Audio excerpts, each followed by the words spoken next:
जय मसीह की। और एक बार फिर से हिंदी के इस ऑनलाइन सर्विस में आप सबों का स्वागत है। परमेश्वर पिता को धन्यवाद, उनके महान नाम को धन्यवाद कि उन्होंने फिर से एक बार ये मौका दिया कि हम सब एक साथ इस ऑनलाइन सर्विस में इकट्ठे हों और प्रभु की जय जयकार कर सके। Hallelujah, praise the Lord.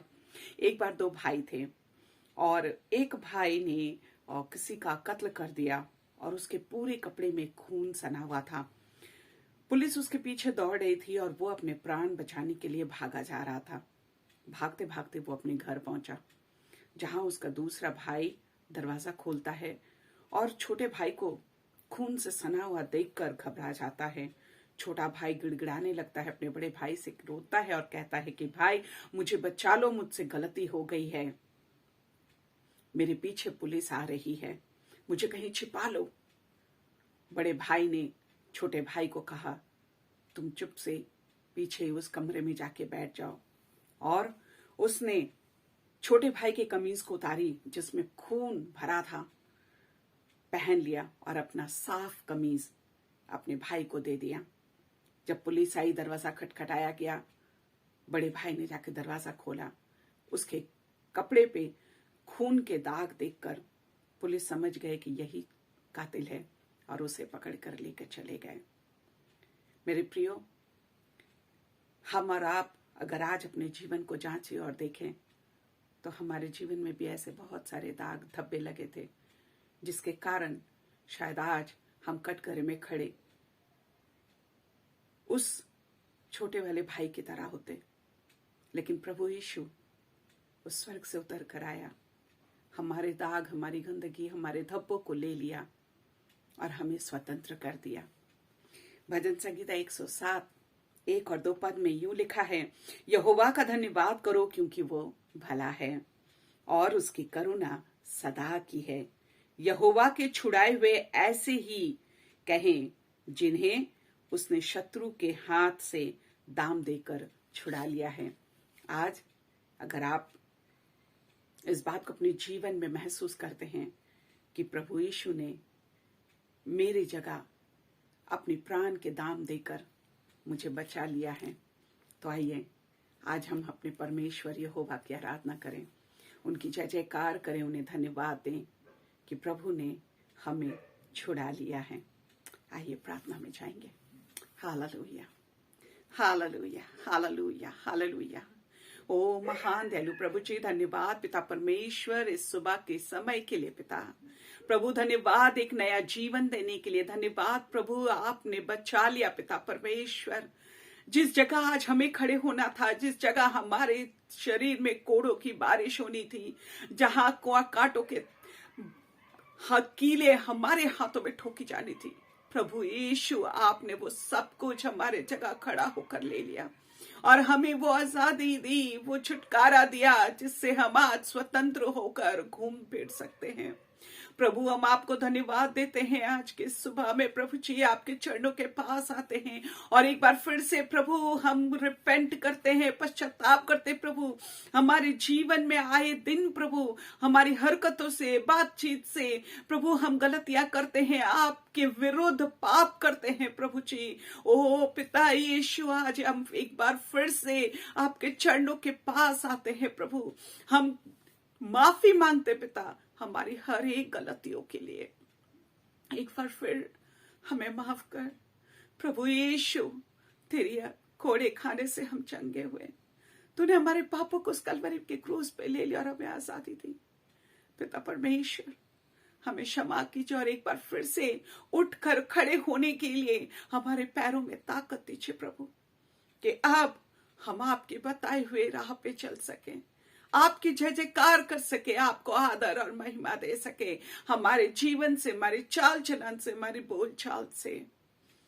प्रभु यीशु हम आपको धन्यवाद देते हैं आपकी प्रेम के लिए, जिस प्रेम के खातिर उस कलवरी के क्रूस पे आप अपने प्राण दे दिए प्रभु, क्योंकि आपने हमसे पहले प्रेम किया, इसलिए आज हम आपसे प्रेम कर सकते हैं, आपको धन्यवाद कह सकते हैं। ओ प्रभु आपकी छाया में आकर बैठ सकते हैं। धन्यवाद पिता आज की सुबह के लिए। हमारे बीच अगर आज ऐसे कोई भाई बहन है जो बीमार है, लाचार है, अपने आप में निराश है, टूटे हुए हैं, प्रभु हम उन्हें आपके चरणों में सौंप देते हैं। राजा यीशु, आपकी छुटकारा, आपकी चंगाई, आपकी रिहाई उनके जीवन में दीजिए। आपकी शांति उनके जीवन में दीजिए पिता, जो शांति और कहीं नहीं मिलती है, किसी भी मोल में नहीं मिलती है प्रभु, वो केवल आप दे सकते हैं पिता। प्रभु यीशु, मैं प्रार्थना करती हूँ हमारे हर एक जितने इस समय ज्वाइन किए ऑनलाइन, प्रभु जी हर एक पर आपकी अनुग्रह, आपकी आशीष, आपकी दया, आपकी प्रेम भर जाए प्रभु जी। उनकी सूनी जीवन में पिता आपकी उपस्थिति भर जाए प्रभु जी। उनके अकेलेपन में पिता परमेश्वर आपका सपोर्ट, आपका सहारा बन जाए प्रभु जी। ओ पिता परमेश्वर, मैं प्रार्थना करती हूँ हर एक उन जोड़ों के लिए जिनका पिता परमेश्वर स्पाउसेस आज नहीं है, उनके बेटर हाफ आज नहीं है प्रभु जी। पिता आप उनके साथ हो, उनके अकेलेपन में उन्हें साहस दीजिए, ढारस दीजिए, हिम्मत दीजिए प्रभु जी। पिता जिन बच्चों ने अपने माता पिता को खोया है प्रभु, उन बच्चों के लिए प्रार्थना करती हूँ प्रभु। उनके माता पिता का प्रेम पिता परमेश्वर एकमात्र यीशु आप दे सकते हैं प्रभु। ओ प्रभु जी, मैं प्रार्थना करती हूँ पिता परमेश्वर, आपकी दया दृष्टि हर एक जन पर हो प्रभु जी। ओ पिता, आज की सुबह हम आपको आपके हाथों में सौंपते हैं प्रभु जी। जितने भाई बहन अपने बर्थडे सेलिब्रेट करते हैं, जितने भाई बहन अपने शादी की सालगिरह को मनाते हैं, घर में कोई आनंद खुशी की बात मनाते हैं प्रभु, हर एक जगह आपकी आशीष हो, आपकी अनुग्रह हो, आपकी उपाय हो पिता परमेश्वर। प्रभु मैं प्रार्थना करती हूँ जितने लोग प्रभु जी, जितने कुंवारे भाई बहन हैं और जो शादी के लिए इंतजार कर रहे हैं प्रभु जी, ओ पिता उनके लिए लड़का चाहिए, लड़की चाहिए पिता यीशु, मैं प्रार्थना करती हूँ पिता, जिन जोड़ों को आपने जोड़ रखा है प्रभु जी, जिनको आपने तैयार कर रखा है प्रभु जी, उन्हें मिलवाइए पिता परमेश्वर, ताकि उनके जीवन आपके अनुसार, उनके प्लान्स, आपके प्लान्स प्रभु जी उनके जीवन में पूरी होने पाए। ओ पिता परमेश्वर, मैं प्रार्थना करती हूँ खास करके प्रभु जी, कल से सारे स्कूल्स खुल रहे हैं पिता, हमारे बच्चे स्कूल जाने के लिए तैयार हो रहे प्रभु जी। हर एक बच्चों पर पिता आपकी सुरक्षा कवच हो प्रभु जी, आपकी लहू उन्हें घेर ले पिता, आपकी प्रोटेक्शन में प्रभु जी हर एक बच्चा स्कूल जाने पाए प्रभु। उनकी जो बचपन है, उनकी जो नॉर्मल लाइफ है पिता, वो उन्हें वापस मिल रही है प्रभु जी, हम धन्यवाद देते हैं। और राजा आपकी प्रोटेक्शन में हर एक को सौंप देते हैं प्रभु, अपने अनुग्रह में छिपा कर ले जाइए प्रभु जी हर एक बच्चों को पिता। प्रभु जी हम प्रार्थना करते हैं पिता, और आपको धन्यवाद कहते हैं, आपको जय जयकार देते हैं प्रभु जी, क्योंकि आप सुनने वाले यहोवा हैं पिता परमेश्वर। हर एक विश्वासी जनों के घर के भंडार को आप परिपूर्ण कीजिए पिता परमेश्वर, हर एक के इनकम में, आय में आप आशीष दीजिए, उनकी रोज की रोटी आप दीजिए पिता परमेश्वर। प्रभु जी हम प्रार्थना करते हैं, अगर किसी घर में पिता परमेश्वर किसी भी प्रकार की जरूरतें हैं, यीशु राजा किसी को अपना खुद का घर का जरूरत है पिता, वो रहने के लिए जगह ढूंढ रहे हैं प्रभु यीशु, आज की सुबह पिता उनकी गुहार, उनकी प्रार्थना को सुनिए प्रभु और उपाय कीजिए प्रभु जी। अगर कोई भाई बहन नौकरी ढूंढ रहे पिता, ओ प्रभु जी अगर कोई एग्जाम्स दे रहे हैं, कोई पिता परमेश्वर अपने लिए तैयारियां कर रहे प्रभु जी, हम प्रार्थना करते प्रभु कि आप उनकी सहायता और मदद कीजिए प्रभु जी। पिता परमेश्वर हम धन्यवाद देते हैं, आपने स्वर्ग के छोड़ों के हमारे लिए खोल रखे प्रभु पिता। मांगने आप कहते हैं मांगो तो मिलेगा, खटखटाओ तो तुम्हारे लिए खोला जाएगा। हाँ प्रभु यीशु, आज सुबह प्रभु जी हम अपने सारे प्रियजनों को आपके चरणों में रखते हैं प्रभु जी। जितने विश्वासी जन आपके दास दासियां, बेटे बेटियां, हर एक के आपको चरणों में रखते हैं प्रभु जी। अपनी दया दृष्टि हर एक पर बनाए रखिए प्रभु यीशु। अभी जब हम आराधना में जाते हैं, वचन को सुनते हैं प्रभु, हमारे मन को तैयार कीजिए पिता, कानों को खोल दीजिए प्रभु जी, वचन पढ़ने के लिए आंखों को ज्योति दीजिए पिता, कि हम इस जीवन की रोटी को अपने जीवन में स्वीकार कर पाए। यीशु के उद्धार करता ओ प्रभु, वो सामर्थी नाम को अपने जीवन में हम ले पाए और उसको प्रभु जी लोगों के सामने हम गवाही दे पाए। धन्यवाद यीशु राजा, आपकी सारी आशीषों के लिए, सारी दया के लिए, सारी करुणा के लिए प्रभु। हम आपके हाथों में हमारे कलकत्ता शहर को, हमारे भारतवर्ष को, इस वर्ल्ड को, पृथ्वी को आपके हाथों में रखते प्रभु। पिता दया कीजिए हम सबों पर, अनुग्रह आशीष कीजिए। आज के पूरे दिन आपकी पवित्र छाया में हमें संभाल लीजिए, आपकी इच्छा अनुसार हमें चलाइए, आपकी मर्जी हम सबके जीवन से पूरी कीजिए। धन्यवाद, महिमा प्रशंसा आपको देते हैं। एकमात्र हमारा उद्धारकर्ता जीवित यीशु मसीह के नाम से चाहती हूँ, दया से सुनिए और ग्रहण कीजिए विनती को। आमीन। सभी को जय मसीह की। मैं परमेश्वर का धन्यवाद करती हूँ कि हमें एक और बार मौका मिला कि हम परमेश्वर की आराधना करें। आइए हम पूरे मन से परमेश्वर की प्रशंसा करें, जय जयकार के साथ उसकी महिमा करें। तेरा बंदा पुकार रहा है, तेरा बंदा पुकार रहा है, तेरा बंदा पुकार रहा है, तेरा बंदा पुकार रहा है।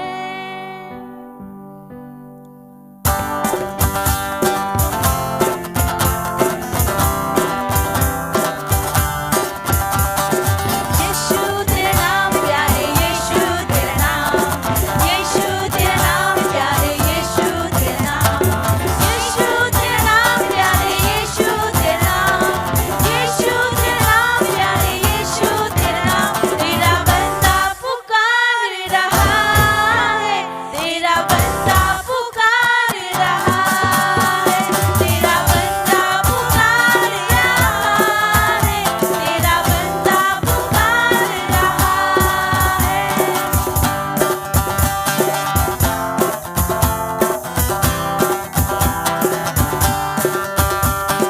कोई नहीं तेरे समान इस दुनिया में मेरे लिए तू ही तो है मेरा खुदा जीऊंगा मैं तेरे लिए हो। कोई नहीं तेरे समान इस दुनिया में मेरे लिए तू ही तो है मेरा खुदा जीऊंगा मैं तेरे लिए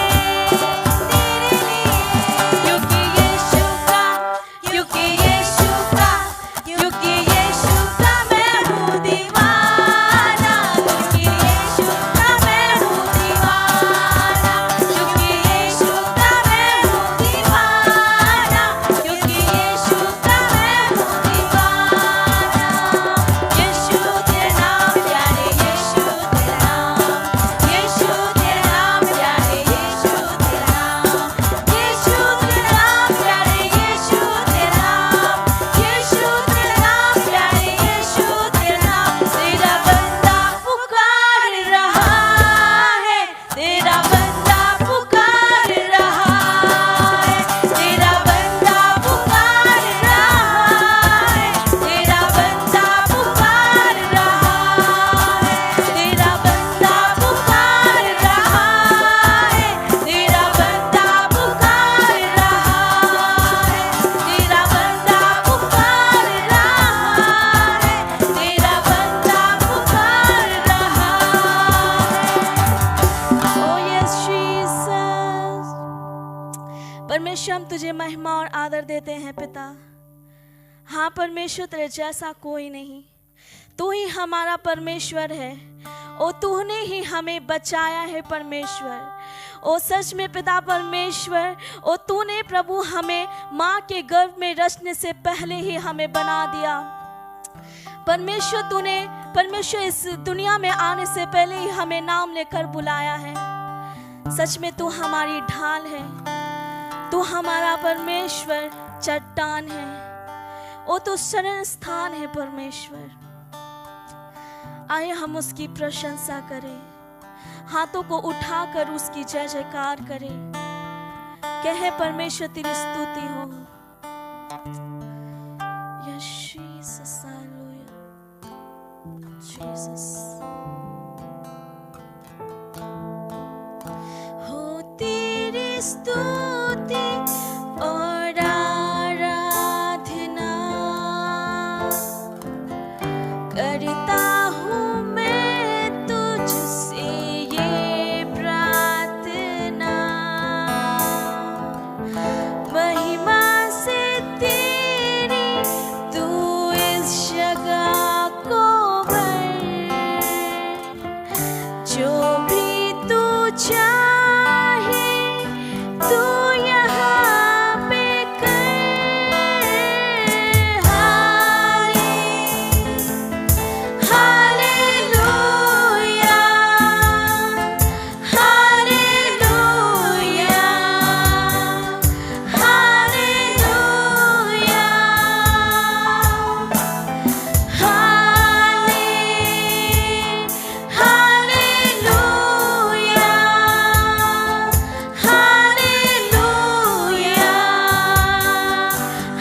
जैसा कोई नहीं।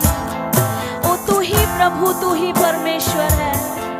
ओ परमेश्वर, मैं अपने घुटनों तेरे सामने झुकाती हूँ, क्योंकि तू ही पिता है परमेश्वर। सारे जहां में तुझसा कोई नहीं, तुझको छोड़ कोई प्रभु है ही नहीं। घुटने में टेकूं बस तेरे सामने, तू है मेरा प्रभु, तू मेरा पिता। हालेलुया,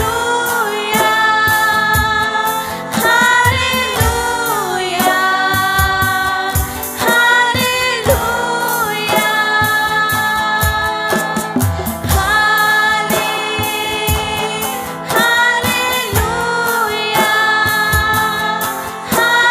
हालेलुया, हालेलुया। आइए हम उससे कहें कि तू मेरा है परमेश्वर और मैं तुझसे प्यार करता हूँ।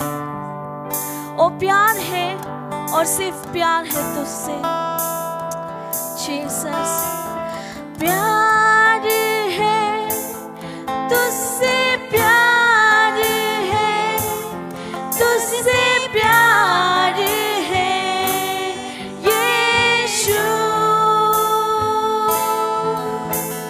प्यार है तुझसे, प्यार है तुझसे, प्यार है यीशु।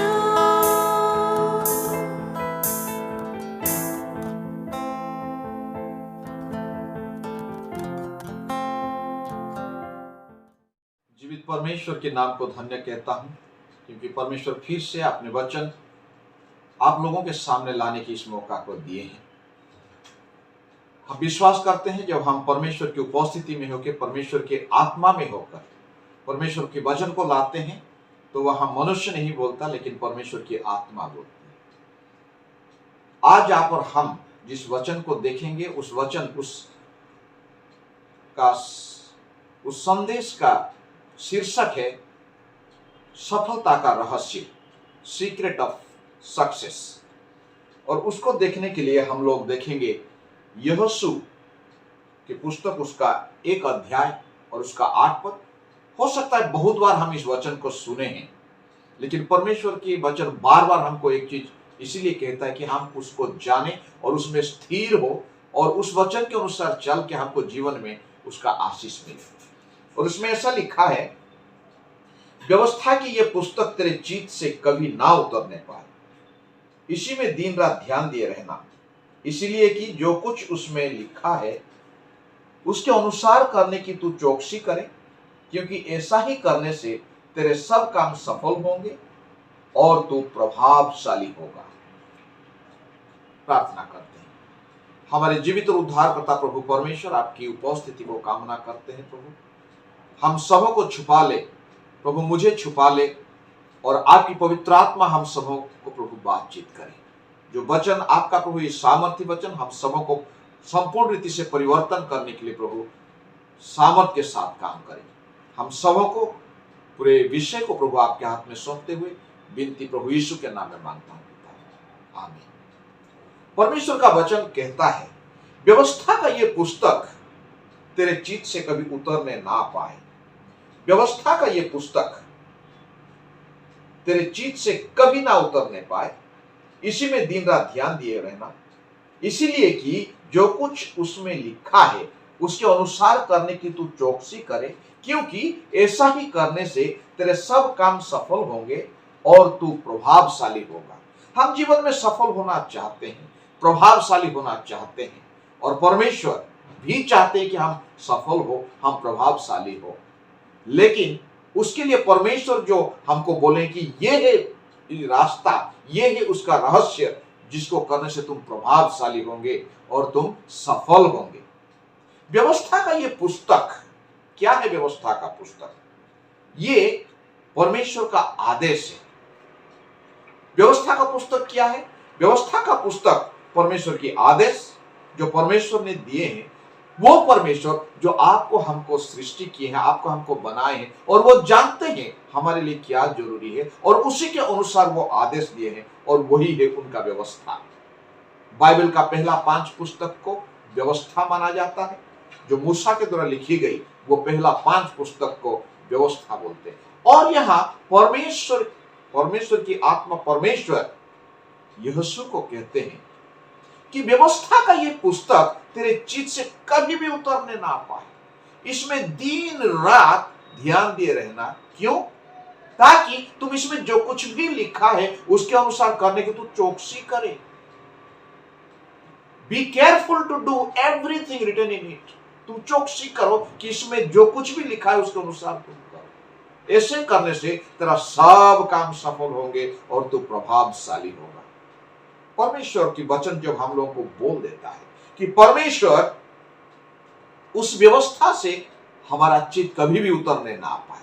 परमेश्वर उसमें जो 2 आदेश दिए हैं, इस जो पद को हमने पढ़ा है उसमें ये व्यवस्था की पुस्तक तेरे चित्त से कभी उतरने ना पाए।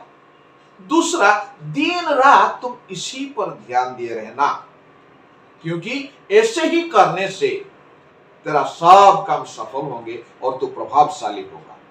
परमेश्वर के वचन, परमेश्वर की व्यवस्था, परमेश्वर की आज्ञा पर मन लगाना, ध्यान देना जो है क्यों जरूरी है? इसीलिए कि ध्यान पूर्वक जब हम परमेश्वर की वचन को मनन करते हैं तो हम तैयार हो जाते हैं, चौकसी रखते हैं कि इसमें जो कुछ भी लिखा हुआ है उसके अनुसार हम करें, तब हम सफल होंगे। अब ये सफलता जीवन में हम चाहते हैं तो हमको ये करनी होगी, क्योंकि ये किसी मनुष्य ने, किसी वैज्ञानिक ने, किसी ज्ञानी व्यक्ति इस बात को नहीं कहा, लेकिन सृष्टि के वो परमेश्वर जो आपको हम सृजे हैं, आपको और हमको बनाने वाले परमेश्वर का ये कहना है। ये व्यवस्था का पुस्तक अगर तुम्हारे चित्त से कभी उतरने नहीं पाएगा और तुम दिन रात इसमें ध्यान दिए रहोगे, तब तुम सफल होगे। दिन रात ध्यान देना का मतलब है दिन रात ध्यान दे, इसमें मनन करके उसमें जो कुछ भी लिखा है उसके अनुसार करने की हम चौकसी करें, तब हम सफल होंगे। दिन रात इसको ध्यान देना और उसको मानने के लिए हमको तैयारी करना है। हम सोचते हैं हमारे सरल जीवन, ये ऑर्डिनरी जीवन, हमारा साधारण जीवन से कि ये कैसे संभव है। हम ऐसे समझते कि परमेश्वर की इतनी बड़ी व्यवस्था को हम कैसे पूरा कर सके, और इसी डर से बहुत सारे लोग परमेश्वर की व्यवस्था को पढ़ते भी नहीं है। परमेश्वर की व्यवस्था सुनते लेकिन उसको समझने की कोशिश नहीं करते हैं। परमेश्वर की व्यवस्था के अनुसार चलने की बात नहीं करते। परमेश्वर की व्यवस्था बोलने से मूसा जो व्यवस्था दिए इस्राएल के लोगों को, वो सब सोच के इस्राएल के लोग नहीं सके तो हम कैसे सकेंगे। ऐसे बहुत सारे नेगेटिव बातें शैतान हम लोगों के दिमाग में ला देता है। लेकिन आज मैं आप लोगों के सामने परमेश्वर की आत्मा के द्वारा कुछ बताना चाहता हूं। बाइबल जो स्कॉलर्स होते हैं, बाइबल की जो ज्ञानी लोग हैं, बाइबल के पंडित लोग हैं, जो बाइबल को अच्छी रीति से जानते हैं, उनका कहना है बाइबल का पहला 5 पुस्तक में 2700 आदेश है, आज्ञाएं हैं, परमेश्वर की आज्ञाएं। लेकिन वो 2700 आज्ञाओं को कम करके, उसको कंडेंस करके, उसको मिला के, उसका सारांश जैसे निकाल के 613 आज्ञाएं हैं। 2700 आज्ञाओं को 613 आज्ञाओं में सीमित कर दिया, अगर उसके भीतर वो सब कुछ आता है। और वो 613 आज्ञाओं को भी और कम करके 10 आज्ञाओं में सीमित कर दिया गया, और 10 आज्ञा में वो 2700 आज्ञा सब आ जाता है। सारी आदेश, सारे परमेश्वर का व्यवस्था की बातें, परमेश्वर के नियम सब उसी 10 आज्ञा में आते हैं, जो हम लोग निर्गमन की पुस्तक उसका 20 अध्याय का 3 से 17 तक पाते हैं। परमेश्वर की वो आज्ञा है, 10 आज्ञा। और यीशु मसीह जब इस धरती में रहे, इस धरती में जब थे, तब एक व्यवस्था को सिखाने वाला, टीचर ऑफ द लॉ, जो व्यवस्था को सिखाते थे, नियम को लोगों को सिखाते थे, वो आके परमेश्वर को पूछे कि हे प्रभु यीशु, आप हमको बताइए ये सारे आज्ञाओं में से सर्वश्रेष्ठ आज्ञा क्या है। यीशु मसीह वो सबको केवल 2 ही आज्ञाओं में सीमित कर दिए। ये 10 आज्ञा 2 ही आज्ञा बन गया, जो हम लोगों को मार्कुस उसका 12 अध्याय का 28 से 31 तक में मिलेगा। वो 2700 आज्ञा 613 आज्ञाओं में सीमित हो गया, 613 आज्ञा 10 आज्ञाओं में सीमित हो गया, और वो 10 केवल 2 में सीमित हो गया। और आगे जाके पौलुस उसको एक आज्ञा में, एक ही आदेश में पूरा कर देते हैं। और मार्कुस उसका 12 अध्याय उसका 30 और 31 में ये लिखा है। हम लोग थोड़ा बाइबल से पढ़ेंगे। मार्कुस उसका 12 अध्याय और 30 और 31 पद में, मार्कुस 12 का 30 और 31 में ऐसा लिखा है, और तू प्रभु अपने परमेश्वर से अपने सारे मन से और अपने सारे प्राण से और अपनी सारी बुद्धि से और अपनी सारी शक्ति से प्रेम रखना। और दूसरी यह है, तू अपने पड़ोसी से अपने समान प्रेम रखना। इससे बड़ी और कोई आज्ञा नहीं। परमेश्वर के सारे व्यवस्था में जितने सारे आज्ञाएं हैं, ये 2 आज्ञाओं में सीमित है, और इसी आज्ञाओं में वो सब कुछ है। और आगे पौलुस रोमियो की पत्री उसका 13 अध्याय के 9 पद में इसको एक ही शब्द में, एक ही आज्ञा में सीमित कर दिया, और उससे सारी व्यवस्था सफल हो जाता है। रोमियो उसका 13 अध्याय के 9 पद में ऐसा लिखा है, क्योंकि ये कि व्यभिचार ना करना, हत्या ना करना, चोरी ना करना, लालच ना करना, और इनको छोड़ और कोई भी आज्ञा हो तो इस सब का सारांश बस इस बात में पाया जाता है, अपने पड़ोसी से अपने समान प्रेम रख। अपने पड़ोसी से अपने समान प्रेम रख। Love your neighbour as yourself. Love your neighbour as yourself. ये एक व्यवस्था अगर हम मानते हैं तो पूरा व्यवस्था इसमें समा जाता है, सारी व्यवस्था इसी में है। तो हम व्यवस्था की इतनी बड़ी चीज को सोच के ना डरें। केवल एक ही व्यवस्था का ये जो पुस्तक तेरे चित्त से उतरने ना पाए, इसको याद, अगर इसको हम समझते हैं तो उसमें एक ही चीज कि हम परमेश्वर की आदेश, ये है एक ही आदेश जो सारे 2700 आज्ञा एक ही व्यवस्था में, एक ही आज्ञा में से आ जाता है, वो अपने पड़ोसी से अपने समान प्रेम रखो। और गलातियों की पत्री उसका 5 अध्याय का 14 और 15 में पौलुस फिर से उसी चीज को लिखते हैं, क्योंकि सारी व्यवस्था इस एक ही बात में पूरी हो जाती है, तू अपने पड़ोसी से अपने समान प्रेम रख। अपने पड़ोसी से तू अपने समान, अपने जैसा प्रेम रख। अगर हम अपने पड़ोसी से लड़ाई झगड़ा करते हैं तो परमेश्वर का व्यवस्था पूरा नहीं होता। और परमेश्वर की व्यवस्था जो सारी बातों में, सारी व्यवस्था इसलिए दी गई है कि हमारा उन्नति हो। परमेश्वर हमको सफलता देना चाहते हैं। व्यवस्था का ये पुस्तक हमारे चित्त से नहीं उतरने का मतलब हमको ये व्यवस्था माननी, ये एक आज्ञा। यीशु मसीह भी बोले, मैं जैसे तुमको प्रेम करता हूं, तुम भी एक दूसरों को प्रेम करो। प्रेम के बिना मसीहत नहीं है। प्रेम के बिना यीशु मसीह का सारा जो बलिदान वो व्यर्थ हो जाता है। अगर आप और हम यीशु मसीह को जानते हैं तो हमको ये जानना होगा कि हमको प्रेम करना होगा। और किसको प्रेम करना होगा? Whom to love? Not to the people those who are really lovable. No, but we need to love to people those who are not lovable. जो प्यार पाने के योग्य नहीं है, प्यारे लोग को नहीं, जो प्यार पाने के काबिल नहीं है, उन्हीं लोगों को हमको प्रेम करना होगा। और परमेश्वर की व्यवस्था मानने का मतलब ये एक परमेश्वर का, और भजन संहिता 1 हम सब कोई जानते हैं। परमेश्वर की व्यवस्था के बारे में यहां भी एक चीज लिखा हुआ है, भजन संहिता उसका 1 से लेकर 3। क्या ही धन्य है वो पुरुष जो दुष्टों की युक्ति पर नहीं चलता और ना पापियों के मार्ग में खड़ा होता और ना ठट्ठा करने वालों की मंडली में बैठता है, परंतु वो तो यहोवा की व्यवस्था से प्रसन्न रहता और उसकी व्यवस्था पर अर्थात परमेश्वर की व्यवस्था पर रात दिन ध्यान करता रहता है। वो उस वृक्ष के समान है जो बहती नालियों के किनारे लगाया गया है और अपनी ऋतु में फलता है और जिसके पत्ते कभी मुरझाते नहीं, इसलिए जो कुछ वो पुरुष करे वो सफल होता है। परमेश्वर की व्यवस्था को दिन रात ध्यान दिए रहने से जो कुछ भी वो पुरुष करे वो सफल होता है। आप और हम सफल हो, परमेश्वर यही चाहते हैं। और आप और हम भी बहुत मेहनत इसीलिए करते हैं कि हम सफल हो। जो कुछ भी हम करते हैं उसमें सफलता। कोई विद्यार्थी है, अपने पढ़ाई में वो सफल होगा।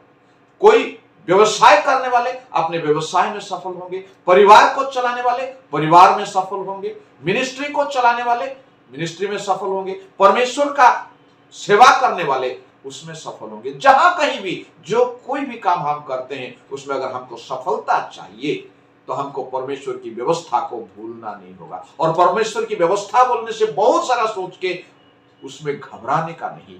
परमेश्वर का यही व्यवस्था है, अपने पड़ोसी से अपने समान प्रेम रख। परमेश्वर ये व्यवस्था हमको दिए हैं, दिन रात उस व्यवस्था पर ध्यान देने की बात कही। और अगर हम दिन रात उसमें ध्यान दिए रहेंगे तो हम सफल हो जाएंगे। हम उस वृक्ष के समान होंगे जो बहती नालियों के किनारे लगाया गया, जिसका पत्ता कभी मुरझाता नहीं, वो जो ठीक समय में अपने ऋतु में फल देता है और वो जो कुछ भी करे। इंग्लिश में लिखा है whatever he does prospers, whatever he does. इसका मतलब आप ये नहीं बोलिए मैं कोई बुरी काम करूंगा तो उसमें भी सफल होगा। परमेश्वर का कहना वो नहीं है। हम जो भी काम परमेश्वर की इच्छा के अनुसार करेंगे उसमें हम सफल होंगे। अब बात आता है परमेश्वर की व्यवस्था पे, जो दिन रात उसमें ध्यान दिए रहता है और उसमें संतुष्टि होती है उसको, जिसमें वो प्रसन्न रहता है। इंग्लिश में बोलता है he delights in the law of the Lord। आपका आनंद कहां है? Where is your delight? आप कहां मजा लेते हैं? आपको किस में अच्छा लगता है? बहने, आपको सीरियल देखने में मजा आती है। जवान लड़के एक दूसरों के साथ मिलकर समय गुजारने में मजा आता है। किसी किसी को फिल्म देखने में मजा आता है, किसी को किसी और के बारे में चर्चा करने में मजा आता है, किसी को और कुछ फिल्म देख के, कोई क्रिकेट देख के, कोई सोशल मीडिया में, ये सारी चीज में हमको आनंद मिलता है। लेकिन परमेश्वर कहते हैं परमेश्वर की व्यवस्था में जो आनंदित है, जो प्रसन्न रहता है, परमेश्वर की व्यवस्था सुनने में, उसकी व्यवस्था पढ़ने में, परमेश्वर की व्यवस्था को सुनना, परमेश्वर की व्यवस्था को पढ़ना, परमेश्वर की व्यवस्था को मनन करना, परमेश्वर की व्यवस्था को ध्यान करना, ये हर चीज में अगर परमेश्वर की बातें, व्यवस्था बोलने से वो बहुत बड़ी बात को ना सोचे, परमेश्वर जो बातें हमको कहे हैं वही बात, वही परमेश्वर का व्यवस्था। हमारा आनंद कहां है? एक मिनट के लिए आप सोच के देखें। अभी समय है आप और हमारे लिए कि हम किस में आनंदित है। क्या परमेश्वर की व्यवस्था हमको अच्छा लगता है? क्या परमेश्वर की बातें हमको अच्छा लगता है? अगर हम परमेश्वर को प्रेम करते हैं तो उसका बात हमको अवश्य ही अच्छा लगेगा। अगर हमको परमेश्वर की बातें अच्छी नहीं लगती और संसार की बात हमको ज्यादा अच्छा लगता है तो हम सांसारिक हैं, अभी भी परमेश्वर के नहीं हुए हैं। तो अगर हम परमेश्वर के अभी भी नहीं हुए हैं तो अभी भी समय है।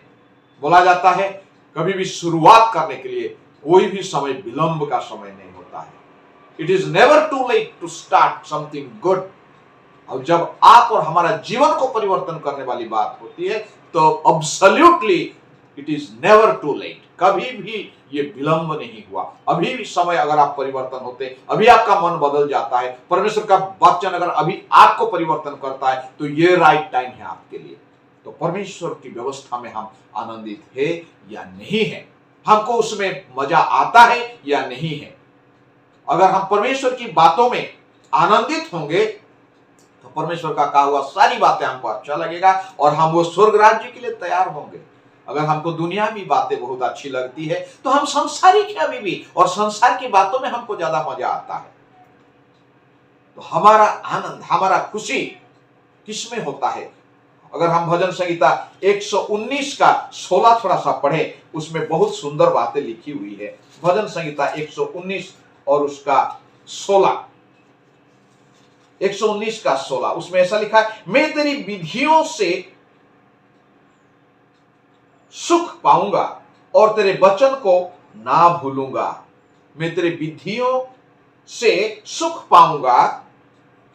आई delight in your decrees. I will not neglect your word, मैं तेरी विधियों से सुख पाऊंगा, मैं डिलाइट हो जाऊंगा, खुश हो जाऊंगा और तेरे वचन को ना भूलूंगा, मैं नहीं भूलूंगा तेरे वचन को। और उसका 35 पद में, भजन संहिता 119 का 35 में ऐसा लिखा है, अपनी आज्ञाओं के पथ में मुझको चला, क्योंकि मैं उसी में प्रसन्न हूं। परमेश्वर की आज्ञा, परमेश्वर की व्यवस्था पर मैं प्रसन्न हूं, मैं खुश हूं। मेरे प्यारों, आप सही में खुश है क्या? परमेश्वर के वचन में आप खुश है क्या? दिन रात इसमें ध्यान देना आपको अच्छा लगता है क्या? या बार बार बोला जाता है कि बाइबल पढ़े, बाइबल पढ़े, परमेश्वर का वचन पढ़े?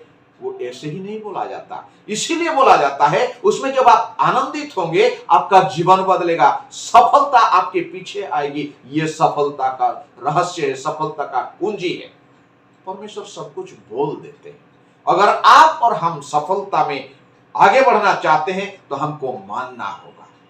परमेश्वर का व्यवस्था मानने से हम पाप से दूर रहते हैं, और पाप को परमेश्वर घृणा करते हैं। आप और हम बढ़िया से जानते हैं, इसीलिए पाप को परमेश्वर घृणा करते हैं कि परमेश्वर हमको जो अपने स्वरूप में बनाए, परमेश्वर की महिमा के जैसा हमारा महिमा करके जो बनाए, उसकी आत्मा के समान हमारे आत्मा को करके बनाए, पाप के द्वारा वो महिमा से हम कम हो जाते हैं, उस महिमा से हम रहित हो जाते हैं। हमारा जो ओरिजिनल जो स्वभाव, परमेश्वर का स्वभाव, वो नष्ट हो जाता है। परमेश्वर के स्वरूप में जो बना हुआ हमारा छवि वो बिगड़ जाता है। इसलिए परमेश्वर पाप को घृणा करते हैं। आप और हम जानते हैं उत्पत्ति उसका 1:27 में परमेश्वर कैसे मनुष्य को अपने समानता में बनाए। उत्पत्ति 1 अध्याय और उसका 27 पद में हम लोग सब जानते हैं, फिर भी पढ़ेंगे। तो परमेश्वर ने मनुष्य को अपने स्वरूप के अनुसार उत्पन्न किया, अपने ही स्वरूप के अनुसार परमेश्वर ने उसको उत्पन्न किया, नर और नारी करके उसने मनुष्यों की सृष्टि की। नर और नारी, मेल एंड फीमेल, लड़का लड़की, पुरुष महिला करके परमेश्वर अपने समानता में पुरुष को भी और महिला को भी, लड़का को भी लड़की को भी, सबको, मनुष्य को वो अपने स्वरूप में बनाए। और यही स्वरूप पाप करने के द्वारा टूट जाता है। अगर हम रोमी उसका 3:23 में दिखे, रोमी 3 अध्याय के 23 पद में परमेश्वर की बात, परमेश्वर का वचन ऐसा कहता है, रोमी उसका 3 अध्याय का 23 पद, इसीलिए कि सबने पाप किया है और परमेश्वर की महिमा से रहित है। परमेश्वर की उस महिमा से, they have fallen short of the glory of God, जिस महिमा में परमेश्वर आपको और हमको बनाए हैं, पाप करने के द्वारा उस महिमा से हम कम हो जाते हैं। और हम ये, इसीलिए परमेश्वर आपको और हमको ये कहते हैं कि पाप से दूर रहो। और दोनों ही, ये जोशुआ उसका 1:8 और भजन संहिता 1:2 में परमेश्वर का वचन उस वचन को ध्यान करने के बारे में कहता है। और ये परमेश्वर का वचन को ध्यान करना, मेडिटेशन करना, सफलता का रहस्य यही है। जब आप और हम परमेश्वर की व्यवस्था को ध्यान करते हैं तो हम वो सफलता पा जाते हैं जो हमारे, जो कुछ भी हम करें उसमें हम सफल हो जाएंगे। अब सवाल उठता है कभी कभी, ये मेडिटेशन क्या चीज है, ये ध्यान क्या चीज है? मैं आपको समझाने के लिए कह रहा हूं। जब आप परमेश्वर के वचन को अपने मन में बार बार सोचते रहते हैं, बार बार सोचते रहते हैं, बार बार आपके मन में परमेश्वर का ही वचन आता है, आप उसके बारे में सोचते हैं, मनन करते हैं, बैठे समय, कहीं चलते समय, दोस्तों से बात करते समय, परिवार में पत्नी के साथ बात करते समय, बाल बच्चों के साथ बात करते समय, आप पास्टर से बात करते समय, किसी परमेश्वर के लोगों के साथ बात करते समय, आप परमेश्वर का ही वचन को ध्यान माइंड में बार बार लाते हैं, तो उसी को ही मेडिटेशन कहा जाता है। किसी ने लिखा, जब बार बार आप अपने समस्याओं के बारे में सोचेंगे तो वो वरीड है, वो आपका व्यतिव्यस्त होने वाली बात है। When you repeatedly think about the problem, that is worry. उसी तरह when you repeatedly think about the word of God, then that is meditation. परमेश्वर के संतान, परमेश्वर की व्यवस्था पढ़ने से हमें बहुत कुछ हासिल होगी और हम नहीं रहेंगे। भजन संहिता 119 का 11 में हम लोग सब कोई जानते हैं, परमेश्वर के लोग, परमेश्वर मसीह के लोग परमेश्वर का वचन जानते हैं, बस कमी एक चीज है कि मानते नहीं। परमेश्वर का व्यवस्था को खाली जानना पर्याप्त नहीं है, उसको मानना होगा। भजन संहिता 119 का 11 में लिखा है, मैंने तेरे वचन को अपने हृदय में रख छोड़ा है कि तेरे विरुद्ध पाप ना करूं। अगर परमेश्वर के वचन को हम अपने हृदय में रख छोड़ेंगे तो हम पाप नहीं करेंगे। पाप नहीं करने से परमेश्वर की वो महिमा, जो जिस महिमा से परमेश्वर आपको हमको बनाए हैं, उससे हम कम नहीं होंगे। और भजन संहिता 119 का ही 9 में लिखा है, जवान अपने चाल को किस उपाय से शुद्ध रखे, तेरे वचन के अनुसार सावधान रहने से। परमेश्वर का वचन अगर हम पढ़ेंगे, परमेश्वर का वचन अगर मनन करेंगे, परमेश्वर का वचन अगर सुनेंगे, परमेश्वर के वचन मानने के लिए जब हम तैयार हो जाएंगे, केयरफुल हो जाएंगे, तो वो हमारे हृदय में रह जाएगा और हम अपना पथ, हमारा रास्ता, हमारे जीवन का जो सारी, जैसे यहां लिखा है, जवान अपनी चाल को किस रीति से शुद्ध रखेगा, ये परमेश्वर के वचन के अनुसार चलने से। और केवल जवानों के लिए नहीं, जवान ये याद रखे कि आप परमेश्वर का कुछ भी कर रहे हैं, लेकिन अगर परमेश्वर का व्यवस्था अगर आप नहीं मानते तो आप परमेश्वर का संतान नहीं है। भजन संहिता 119 का ही 97 में और एक बात लिखी है, उसको भी हम लोग देखेंगे। इसमें लिखा है 97, मैं तेरी व्यवस्था से कैसी प्रीति रखता हूं, दिन भर मेरा ध्यान उसी पर लगा रहता है। अगर हम इस भजन संहिता 119 को अच्छे से पढ़े, बहुत अच्छी अच्छी बातें हैं। उस 119 का 99 में भी बहुत अच्छी बात लिखी हुई है। यह लिखा है, मैं अपने सब शिक्षकों से भी अधिक समझ रखता हूं, क्योंकि मेरा ध्यान तेरी चितौनियों पर लगा है। जो परमेश्वर का व्यवस्था जब हम ध्यान करते हैं तो परमेश्वर आपको और हमको वो सफलता देता है। 105 में, भजन संहिता 119 का 105 में से लिखा, तेरा वचन मेरे पांव के लिए दीपक और मेरे मार्ग के लिए उजियाला है। परमेश्वर का व्यवस्था को इसीलिए हमको मानना है। परमेश्वर हम सबों को ये बोलने के लिए, ये कि सफलता का रहस्य क्या है। अगर परमेश्वर की बात हम सुनते हैं और परमेश्वर को जो कहना था वो कह दिए, अभी हम उसको माने या ना माने वो हमारे ऊपर, हमारे निर्णय के ऊपर है। हम अगर मानते हैं कि व्यवस्था को ध्यान देने से हम सफलता पाएंगे तो हमको करना है। काल हम परमेश्वर को या किसी और को दोष नहीं दे सकते। याद रखिए, जो डिसीजन आप लेते हैं वो आपको, इसीलिए इंग्लिश में एक है, the decision you makes you. जो निर्णय आप बनाते हैं वो आपको बनाता है, इसलिए आप उत्तम निर्णय ले। प्रभु यीशु मसीह के नाम से प्रभु हम सबों को आशीष दे। प्रभु जो वचन आप और हमारे सामने रखे उसको हमने सुने। परमेश्वर का आत्मा हमें सहायता करे, जैसे हम उसके वचन को माने और सफलता पाए। प्रभु हम सबों को इस वचन के द्वारा आशीष दे। धन्यवाद। सबको धन्यवाद हमारे साथ हिंदी के ऑनलाइन सर्विस में जुड़े रहने के लिए। परमेश्वर आप सबको आशीष दे। आशा करती हूँ कि आज का वचन आपके हृदय को अनोखे रूप से छुआ होगा। तो जो आशीष आज आपको मिली है वो आशीष औरों के साथ जरूर बांटें। आपको पता है और जानकर खुशी होगी कि अब संडे आपको रजिस्ट्रेशन करवाने की जरूरत नहीं है। अपनी मर्जी मुताबिक, इच्छा अनुसार, आनंद से, खुशी से आप प्रभु के घर आ सकते हैं। सुबह की सर्विस हमारे 8 से लेकर 10 बजे तक है, शाम को 4 से लेकर 6 बजे तक है। युवा, हमारे यूथ 2 से लेकर 3:30 बजे तक मिलेंगे, और जो नहीं आ सकते उनके लिए ऑनलाइन मिलेंगे हम लोग। प्रभु आप सबको आशीष दे।